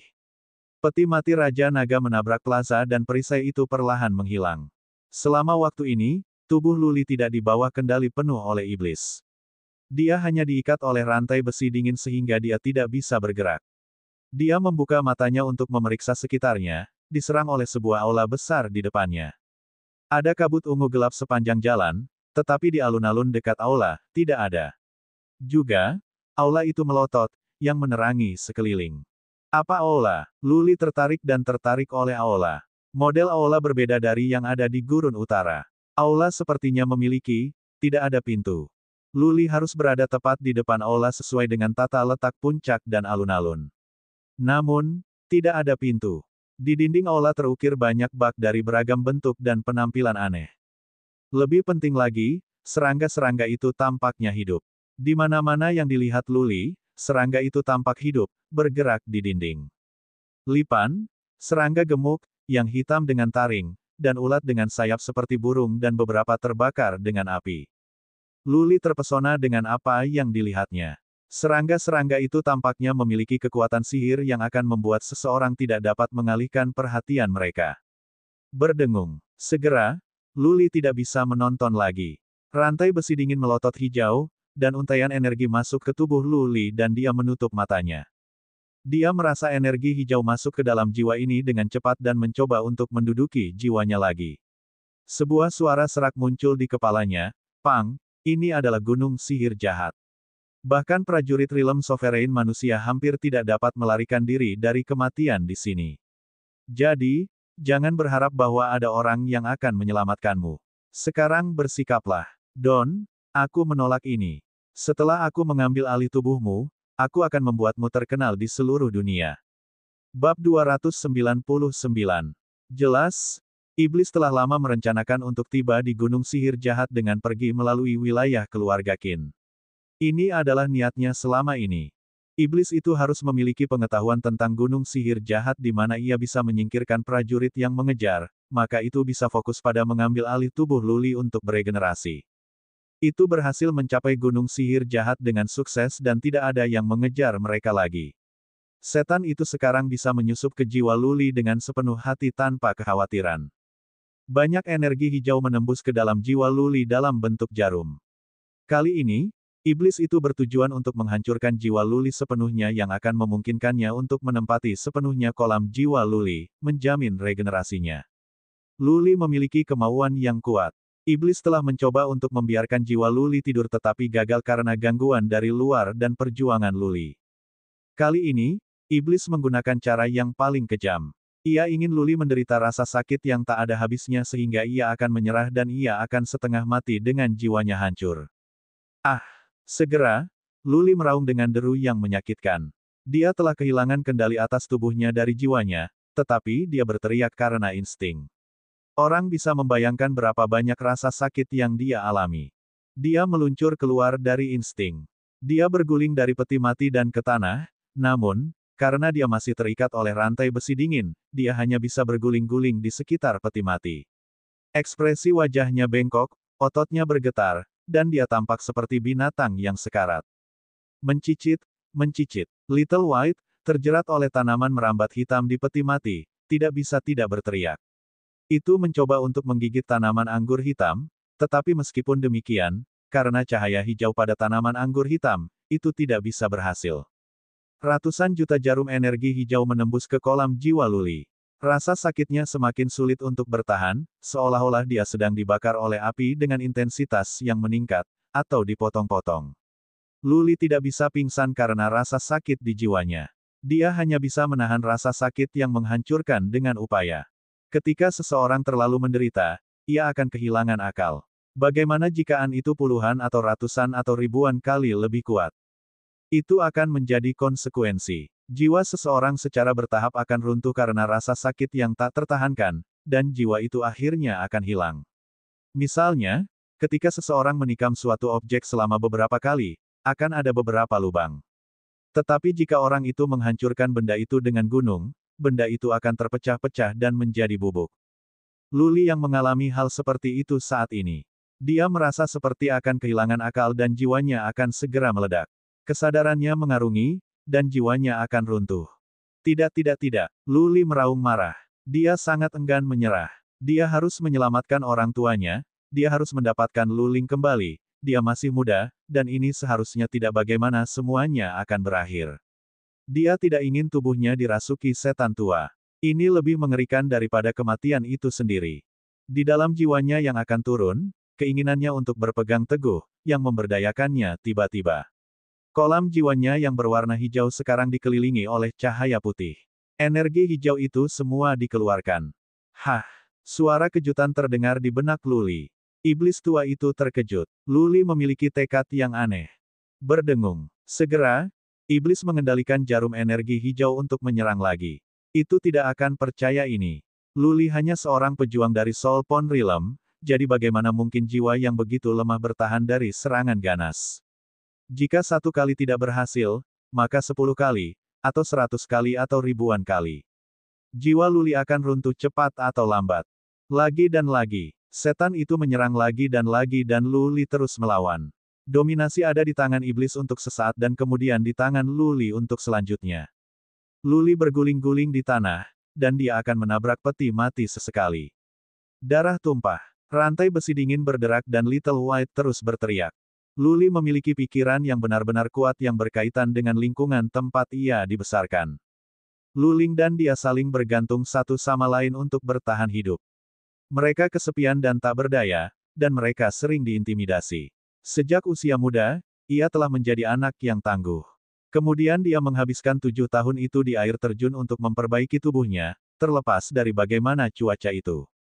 Dia tidak pernah beristirahat ketika dia berada di bawah cuaca. Luling pernah berkata bahwa bahkan pada jam-jam yang paling tanpa harapan, tidak ada yang menyerah dan tidak ada bunuh diri bahkan jika peluang untuk dibunuh sangat besar. Dia cukup memperhatikan kata-kata Luling dan mengukir kata-kata itu di dalam hatinya. Jika dia tidak begitu tangguh dalam karakter atau tidak menerima begitu banyak pengetahuan tentang bagaimana bertindak, dia tidak akan bisa bertahan untuk waktu yang lama. 10 kali, 100 kali, 200 kali. 2 hari penuh telah berlalu. Luli telah berhenti berguling-guling. Sebaliknya, dia merangkak di tanah seperti cacing. Otot-ototnya berputar, dan dia masih berjuang untuk mengendalikan jiwa kolam dengan iblis. 220 kali, 260 kali. Alih-alih semakin lemah, jiwa Luli menjadi lebih kuat. Setan itu telah mengalami kejutan, keheranan dan sekarang mati rasa. Luli benar-benar aneh. Tidak hanya pikirannya yang keras, ada juga banyak hal ajaib di tubuhnya. Sebagai contoh, pola naga perak di punggungnya, keterampilan membakar darah, dan keterampilan naga roar, semua itu memesona iblis. Semudah Luli, dia memiliki dasar tubuh yang sangat baik meskipun dia tidak berada di dunia yang tinggi. Semakin banyak Luli melawan, semakin gelisah iblis itu untuk mendapatkan tubuhnya. Setelah siang dan malam, iblis itu perlahan merasa ingin menyerah. Ia menyadari bahwa ini tidak berhasil. Dia tidak bisa menghancurkan jiwa Luli, juga tidak bisa sepenuhnya mengambil alih kolam atau tubuh jiwa Luli. Baiklah, brengsek. Kau menyuruhku melakukan ini. Iblis tua telah memilih rencana yang tidak bijaksana. Itu akan melahap jiwa Luli. Jika jiwa Luli runtuh, maka tubuhnya hanya akan menjadi kanvas kosong tanpa jejak Luli. Ini akan menjadi cara terbaik untuk menyelesaikan kepemilikan. Jika jiwa Luli dilahap, bagaimanapun, maka akan ada jejak yang tersisa dari Luli meskipun jiwanya akan dihancurkan semua sama. Jenis kepemilikan seperti ini dengan jejak rohaninya yang tertinggal bukanlah jenis yang sempurna. Jiwa Luli yang tersisa akan mengganggu kurang lebih di masa depan yang akan sangat mengganggu perkembangan iblis. Berdengung. Di atas kolam jiwa Luli, energi hijau membentuk wajah hantu yang jelek. Lalu wajah itu bergegas ke kolam jiwa Luli, siap untuk melahap jiwanya. Namun, ketika wajah memasuki kolam jiwa Luli, sesuatu terjadi. Tanda naga perak di kolam jiwa Luli melotot. Kemudian naga perak bergerak dan mulai berputar di luar seluruh soul pond. Energi hijau di luar soul pond diserap oleh naga perak setelah mulai bergerak dan soul pond melotot dalam cahaya perak. Apa? Bagaimana? Apa ini? Raungan berdering di benak Luli. Iblis itu memperhatikan tanda naga perak di kolam jiwa Luli, namun, selama ini, tidak ada yang keluar darinya, bahkan ketika jiwa Luli berada di ambang kehancuran. Kenapa bisa bergerak begitu iblis memasuki kolam jiwa Luli? Itu bukan yang terburuk, bergerak. Hal terburuk adalah bahwa gelombang ki dan energi luar biasa dari naga perak mulai melahap energi dan jiwa iblis. Setan itu tiba-tiba mengerti. Naga perak pasti telah menunggunya untuk memasuki kolam jiwa Luli, maka naga perak bisa menekan iblis dan meninggalkannya, tidak ada cara untuk melarikan diri. Bab 300. Bab 300, Sihir Jahat yang Agung. Penerjemah, Panda Pen Editor, Krisi. Wow, Luli sendiri juga shock. Dia tahu bahwa ada naga perak di soul pond-nya. Dia ingat tanda naga perak di soul pond-nya muncul dengan cara yang membingungkan ketika dia mencapai soul pond realm. Dia bertanya-tanya tentang itu dan lenyapnya liontin gigi binatang untuk beberapa waktu. Tidak ada yang terjadi tentang tanda naga perak setelah itu muncul. Hari ini adalah hari pertama ia pindah. Tidak hanya ada iblis di jiwa kolam sekarang, tetapi juga naga perak yang bergerak. Bagaimana mungkin Luli tidak takut? Takut segera berubah menjadi kejutan. Luli bisa merasakan energi hijau di kolam jiwanya berkurang, dan wajah hantu semakin lemah. Wajah hantu itu bergerak dan menghindar dari sisi ke sisi dalam soul pond-nya, mencoba untuk kabur. Namun, soul pond dikelilingi oleh cahaya perak. Begitu wajah hantu menyentuh bagian luar, ia akan menjerit dan masuk kembali. Apa-apaan ini? Bagaimana ini terjadi? Bagaimana ini mungkin? Tidak, tidak, tidak, tidak, bagaimana naga perak bisa sekuat itu? Tidak. Aku tidak bisa mati, tidak mungkin. Raungan demi raungan terdengar di benak Luli. Wajah hantu itu semakin ketakutan tetapi tidak ada yang bisa dilakukan. Wajah hantu itu terperangkap di dalam oleh naga perak. Cahaya perak yang keluar dari naga melahap energinya.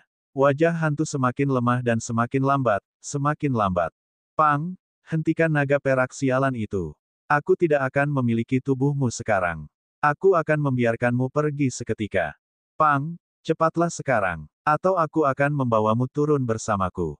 Biarkan aku pergi dan aku akan memberimu setiap harta di peti mati Raja Naga. Ada rumput di sana, layak beberapa kota, secara harfiah, Anda dapat membeli kota prefektur dengan itu. Petik 2.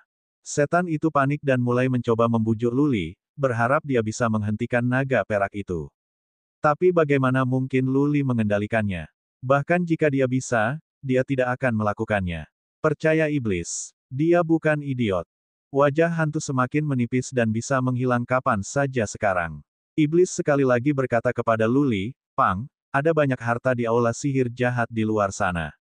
Hanya aku yang tahu bagaimana membuka aula. Sihir jahat agung pernah menjadi prajurit yang kuat yang bisa bersaing dengan keluarga kerajaan dari Central Plains.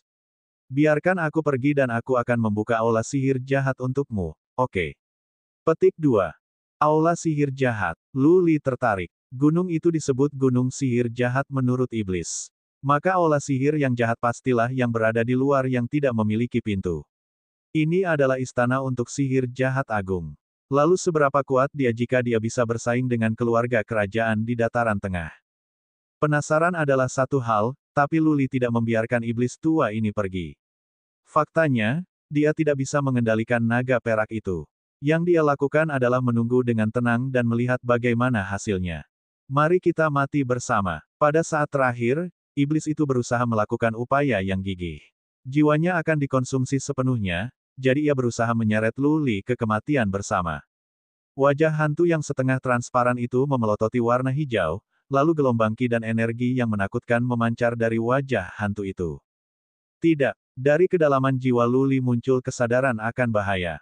Namun, dia tidak bisa berbuat apa-apa sekarang. Dia hanya berseru pada dirinya sendiri bahwa hidupnya akan segera berakhir. Wosh! Tepat pada saat itu, naga perak yang telah berputar-putar di luar bergegas ke Soul Pond, membuka mulutnya dan melahap wajah hantu. Berdengung, naga perak melotot, segera terbang kembali dari tempat itu keluar dan kembali ke tanda tak bergerak seperti dulu. Kolam jiwa Luli memulihkan ketenangannya. Semua sekarang, Luli berpikir dengan heran. Dia belum sadar sekarang. Semua ini aneh. Dia bereaksi dengan cepat, untuk mencoba mengendalikan tubuhnya sekaligus. Dia tiba-tiba membuka matanya, mengambil beberapa pandangan dan melompat dari tanah. Karena dia masih terikat pada rantai besi dingin, dia menarik peti mati bersamanya dan kemudian jatuh ke tanah dengan itu. Aku bisa bergerak sekarang. Luli membuka mulutnya dan mengucapkan beberapa patah kata. Kemudian dia berdiri dan mencoba memutar tubuhnya. Dia meraih rantai besi dingin, mengayunkan peti mati dan kemudian berlari berputar-putar di sekitar plaza giok putih. Setelah memastikan bahwa dia bisa mengendalikan tubuhnya sekarang, dia tertawa dengan gembira. Selamat dari bencana. Betapa menyenangkannya itu. Luli telah melalui begitu banyak penderitaan selama 3 hari dan malam terakhir. Dia merasa seperti berada di neraka selama waktu itu dan sekarang dia telah dipindahkan ke surga. Luli menangis kegirangan dan dia hampir tidak bisa mengendalikan emosinya. Mencicit, mencicit. Little White bisa mengatakan bahwa Luli sekarang adalah pemiliknya. Itu menjerit dalam kebahagiaan, menyebabkan Luli sadar. Dia melepaskan ikatan rantai besi dingin dan berjalan ke Little White terburu-buru. Namun, Little White masih terjerat oleh tanaman merambat hitam dengan cahaya hijau. Luli mencoba melepaskannya, tetapi dia tidak bisa merobek tanaman merambat hitam. Tampaknya ada beberapa kekuatan misterius dalam energi hijau yang membuat tanaman merambat hitam menjadi lebih sulit. Little White, jangan khawatir. Aku akan menyelesaikan sesuatu. Biarkan aku meluruskan kepalaku dulu. Aku perlu melihat tubuhku. Luli memberitahu Little White setelah beberapa pemikiran. Dia duduk dengan kaki bersila di tempat dan mulai memeriksa tubuh dan jiwanya. Tidak ada yang salah dengan tubuhnya. Energi hijau di tubuhnya telah pindah ke Soul Pond-nya dan kemudian dimakan oleh naga perak. Kolam jiwanya damai tanpa jejak energi hijau, dan iblis itu pergi, sepenuhnya. Naga perak itu tinggal di kolam jiwanya dengan tenang. Semuanya baik-baik saja. Begitu baik sehingga Luli merasa semuanya tidak nyata, seolah-olah semua ini hanya mimpi. Dia memeriksa selama 1 jam penuh dan kemudian memikirkan waktu untuk membakar 2 dupa dengan matanya terbuka. Namun, dia tidak tahu apa-apa. Ada satu hal yang pasti, dia aman sekarang. Jiwa apapun yang tersisa yang dimiliki iblis itu dimakan oleh naga perak. Tetapi apakah naga perak akan bertindak atau akan ada efek setelahnya? Luli tidak tahu. Dia tidak takut naga perak di Soul Pond-nya karena dia juga memiliki tanda naga perak di punggungnya. Itu adalah naga perak yang membantunya ketika dia akan mati. Itu menyiratkan bahwa naga perak tidak akan menyakitinya. Sebaliknya, itu malah membantunya. Luli menenangkan pikirannya setelah ini. Dia mengelilingi peti mati untuk beberapa kali, mencoba membukanya dan mencoba mengeluarkan senjata surgawi. Tidak peduli apa yang dia lakukan, peti mati itu tetap tidak bergerak, begitu pula senjata surgawi. Dia bahkan melepaskan skill pembakaran darah untuk meningkatkan kekuatannya tetapi tidak ada yang terjadi. Kemudian dia melihat ke aula sihir jahat, berjalan mengelilinginya dan kemudian menyerah setelah dia memastikan bahwa tidak ada pintu. Dia tidak terpikat harta karun bahkan jika aula sihir jahat penuh dengan mereka seperti kata iblis. Dia hanya ingin pergi dari sini, menemukan Ming Yu dan Yu Huasen untuk membuka peti mati dan merobek tanaman anggur hitam dari Little White. Tapi bagaimana caranya? Luli melihat kabut hitam di sekelilingnya dan berjalan di sekitar alun-alun batu giok putih. Dia menemukan banyak serangga terbang dan bergerak dalam kabut, sangat sulit dideteksi. Dia bisa tahu dari kejauhan tanpa harus mendekat bahwa serangga itu beracun dan satu sentuhan bisa membunuhnya. Luli adalah orang yang optimis. Dia baru saja lolos dari kematian, jadi apalagi yang dia inginkan? Jika tidak ada jalan, dia bisa menemukan jalan. Selama dia masih hidup, ada harapan. Dia tenang, duduk dengan kaki bersilang di dekat peti mati lagi dan mencoba untuk fokus memikirkan jalan keluar. Dia memeriksa tubuhnya lagi dan kemudian menyelidiki jiwanya. Ketika dia berkonsentrasi pada tanda naga perak di solponnya, dia gemetar. Dia tiba-tiba merasa ada lebih banyak informasi dalam benaknya, sesuatu yang bukan miliknya, sesuatu yang mengandung metode untuk mengendalikan peti mati Raja Naga. Luli membuka matanya ketika dia selesai mencari informasi. Dia bergumam kaget, apakah tanda naga perak, memakan jiwa iblis dan kemudian memberikan informasi itu kepadaku. Apa tanda naga perak ini? Kata, bab 301. Luli bingung dengan informasi tambahan di benaknya. Tidak banyak, hanya cara untuk mengendalikan peti mati Raja Naga, tetapi tidak ada yang lain.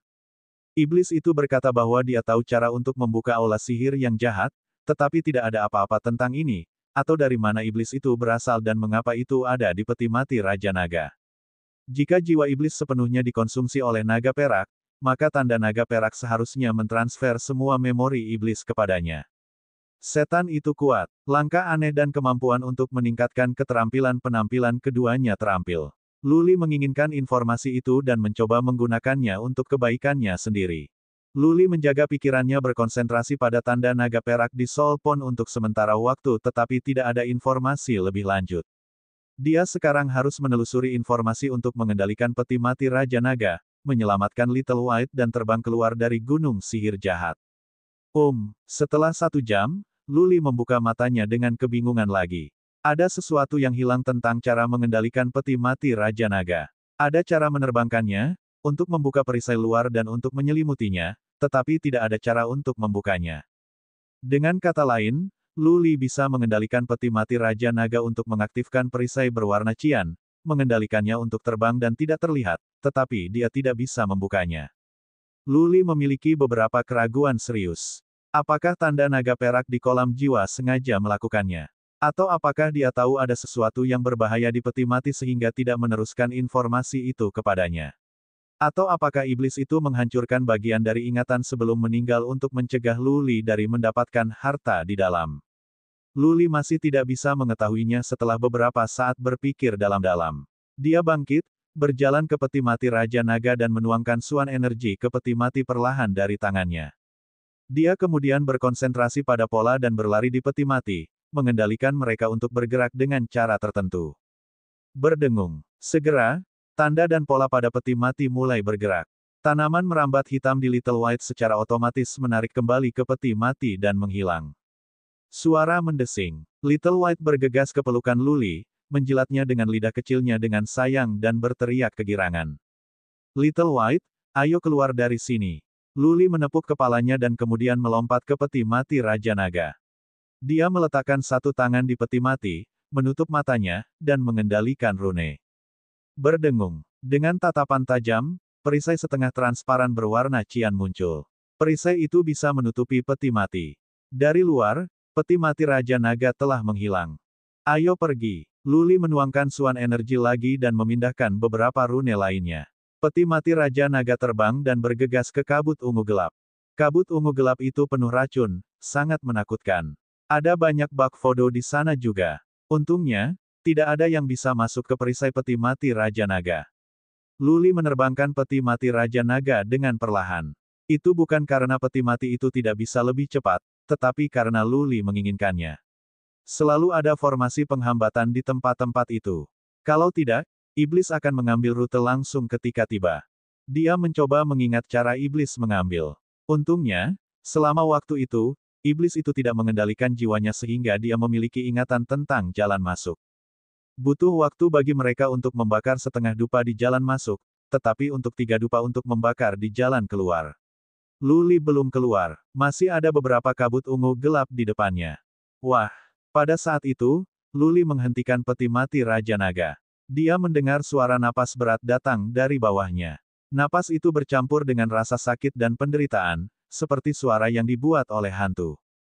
Apakah itu, Ming Yu? Luli berhenti sejenak untuk mendengarkannya. Murid-muridnya berkontraksi ketika dia menyadari suara itu tidak asing baginya. Apakah itu benar-benar Ming Yu? Luli memikirkannya tetapi tidak melakukan tindakan gegabah. Dia berbalik ke Little White dan bertanya, ada racun dalam kabut dan banyak serangga. Harus ada formasi penghambatan di sana juga. Bisakah kau masuk ke sana? Little White terlahir untuk dapat mengendalikan banyak Swan Beast dan formasi penghambatan tidak akan melakukan apapun untuk itu. Karena itu, Luli memutuskan untuk menanyakannya. Little White mengamati ke bawah dengan jijik, mengangkat kepalanya dengan bangga dan menjerit. Tampaknya mengatakan bahwa ini adalah sepotong kue. Oke, hati-hati. Jika itu Ming Yu, minta dia untuk datang ke sini. Tapi jika itu berbahaya, segera bangun. Luli berkata dengan serius. Little White mengangkat kepalanya, menendang ke belakang dengan 4 kaki pendeknya dan kemudian berlari ke bawah dalam kabur putih. Ketika hendak melewati perisai, Luli mengontrol perisai itu agar lebih tipis bagi Little White untuk keluar. Kemudian dengan tatapan tajam, perisai muncul kembali sekali lagi, menghentikan kabut ungu gelap dan serangga. Wah, itu Ming Yu di bawah. Dia telah berada di sini selama beberapa hari tanpa mati, yang disebabkan oleh makna mendalamnya. Dia menggunakan force untuk membatasi ruang di dekatnya sehingga racun dan bug tidak bisa menimpanya, tetapi bagaimanapun juga dia diracun. Dia telah memicu beberapa formasi penghambatan dan beberapa racun masuk ke tubuhnya. Dia berbaring telungkup di tanah, terengah-engah. Tentu saja, bahwa Ming Yu masih hidup juga karena dia tidak memasuki kedalaman gunung sihir jahat. Racun di luar tidak sekuat itu. Akan jauh lebih buruk di dalamnya. Suara mendesing. Dari atas dia terdengar suara berisik. Itu Little White terbang turun. Saat memasuki bidang kendali angkatan Ming Yu, yang terakhir terkejut dan melirik dengan tatapan dingin di matanya. Sedikit putih. Ming Yu tentu saja tahu hewan peliharaan Luli. Dia kaget, lalu matanya bersinar terang. Dia melonggarkan kontrol pasukannya sehingga Little White bisa turun. Little White mendarat di sebelah kepala Ming Yu, menepuk kepalanya dengan cakar berbulu dan kemudian menunjuk ke atas. Ming Yu gemetar dalam kegembiraan dan kemudian bertanya dengan suara yang dalam, kamu, maksud Tuan Muda ada di sana? Mencicit. Little White menjerit dan mengangguk. Itu menunjuk lagi, menandakan Ming Yu untuk naik. Ming Yu meronta, menutup matanya dan duduk dengan menyilangkan kakinya. Setelah beberapa saat, manik kehidupan di perutnya melotot dan membesar. Ming Yu menaruh Little White di Bed of Life-nya dan melepaskan force sekaligus untuk membatasi racun dan serangga di dekat mereka. Whoosh! Ming Yu terbang. Bak Fodo tidak bisa bergerak tetapi racun ada di mana-mana. Ming Yu bergerak melalui racun, jadi mau tak mau, dia mendapatkan beberapa di tubuhnya. Little White, di sisi lain, adalah keajaiban. Ada silau putih di sekitar tubuhnya, yang mencegah racun mencapai itu. Saat terbang, tidak ada bak yang berani mendekat. Ah! Ming Yu berteriak teredam. Sudah ada banyak racun dalam dirinya dan dia telah berusaha untuk memaksanya keluar. Sekarang, ada 10 kali lebih banyak racun di dalam tubuhnya, yang membuatnya sangat kesakitan sehingga dia hampir terjatuh. Dia mengendalikan Bed of Life-nya dan terbang dengan susah payah. Luli merasa seseorang datang sehingga dia membuka perisai agar Ming Yu bisa masuk. Whoosh! Akhirnya, Ming Yu mendarat di peti mati Raja Naga. Dia menyingkirkan Bed of Life-nya sekaligus dan kemudian dia jatuh ke tanah. Tangan dan kakinya gemetar. Banyak tempat kulitnya berkarat dan punggungnya ditutupi nanah. Itu adalah pemandangan yang benar-benar mengerikan. Tuan Muda. Meski begitu, Ming Yu masih menemukan Luli begitu dia mendarat. Ketika dia melihat Tuan Muda yang dikenalnya kembali, kilatan kenyamanan dan kegembiraan muncul di matanya. Dia bahkan tercekik ketika berbicara. Keluarkan racunnya. Jangan katakan apa-apa. Luli berkata dengan sungguh-sungguh. Dia mengeluarkan beberapa pelet penyembuhan dari cincinnya untuk diberikan kepada Ming Yu. Jangan bergerak. Ming Yu langsung berkata, Tuan Muda, jangan sentuh saya. Saya punya racun. Jika Anda menyentuh saya, Anda juga akan diracuni. Jangan khawatir. Saya tidak akan mati. Saya bisa memaksakan racun itu keluar perlahan. Petik 2. Luli menghentikan aksinya dan menatap Ming Yu dengan gugup. Dia merasa tersentuh. Ming Yu telah bergegas ke gunung sihir jahat, siap mati dengan tuan muda. Jika Luli tinggal lebih lama di dalam, Ming Yu akan mati di sini, cepat atau lambat.